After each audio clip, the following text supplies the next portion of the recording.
नमस्कार सबाइके। तो आज के आरेकटा छोट्ट थेके ब्लग निये चले एलाम। तो आज के आमार छाद बागाने प्रचुर फुल फुटेছে। এই लाल जबाटा, तारपर এটা थोका जबा, এটা गोलापी कालार एकटू। तो एरकम आरो अनेक कटा जबा फुटेছে। এটা क्रीम कालारेर একটা দুটো ফুটেছে। তো এগুলো পাড়ছিলাম, তার সাথে ছবিও তুলছিলাম, কারণ শর্টে যদি একটা দিই তো ভালো লাগবে গান দিয়ে।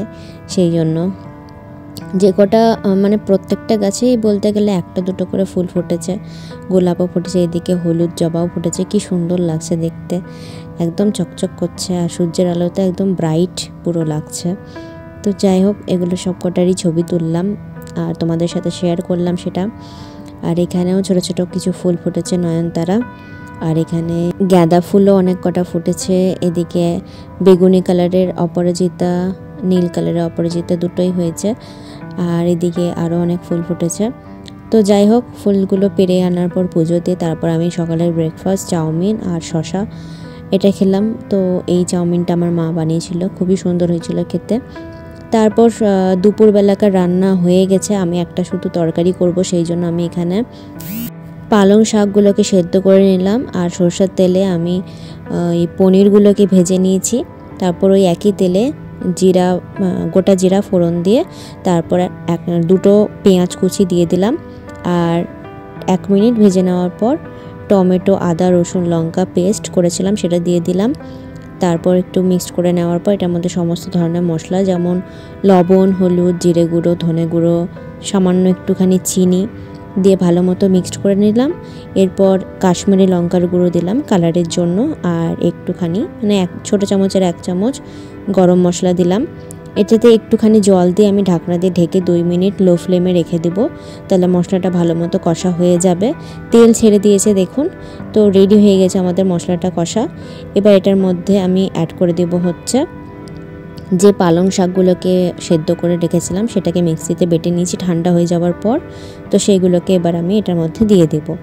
তো আমি বানাচ্ছি হচ্ছে পালং পনির। তো এটা দিয়ে দিলাম। এরপর লো টু মিডিয়াম ফ্লেমে 2 মিনিট মতো আমি এটাকে কষে নেব ভালো মতো। তারপর এটার মধ্যে পনিরগুলোকে অ্যাড করে দেব, যাতে পনিরগুলোর ফ্লেভারটা এটার মধ্যে ভালো মতো ঢুকে যায়। এরপর এটাকে ঢাকনা দিয়ে ঢেকে 2 মিনিট রেখে দেব লো ফ্লেমে। তারপর ঢাকনাটাকে তুলে নিলে দেখবেন কালারটা অনেকটাই চেঞ্জ হয়ে যায়, মানে হচ্ছে পালং শাকগুলো মানে পেস্টটা আর কি ভালো মতো কষা হয়ে গেছে আর এর ফ্লেভারটা কিন্তু পনিরের মধ্যে চলে গেছে।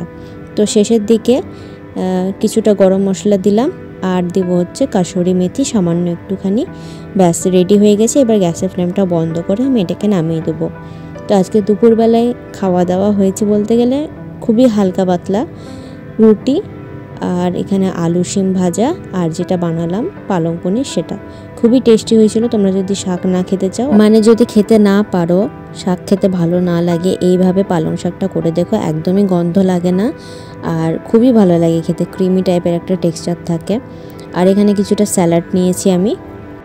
তো আমি এখন লাঞ্চ করে নেব আর সন্ধ্যাবেলার দিকে কিছু কাজ করছিলাম আর কি। অনেক কটা ইয়াররিংস বানাচ্ছিলাম, যেগুলো হয়তো তোমরা শর্টে দেখেছো, অনেক কটা ভিডিও আমি শর্টে দিয়েছি। তো এইগুলোই আর কি বানানো হয়েছিল, সেগুলো রং করছিলাম, তার মধ্যে ইয়াররিংস জাম্পরিংয়ের এই হুকগুলোকে অ্যাটাচ করছিলাম। তো এগুলো করতে করতেই অনেকটাই সময় কেটে গেছে আর এতগুলো মোট বানিয়েছি। তোমাদের ভালো লাগলে অবশ্যই কমেন্ট করে জানিও যে আমার এই হাতের কাজগুলো তোমাদের ভালো লাগছে সেটা।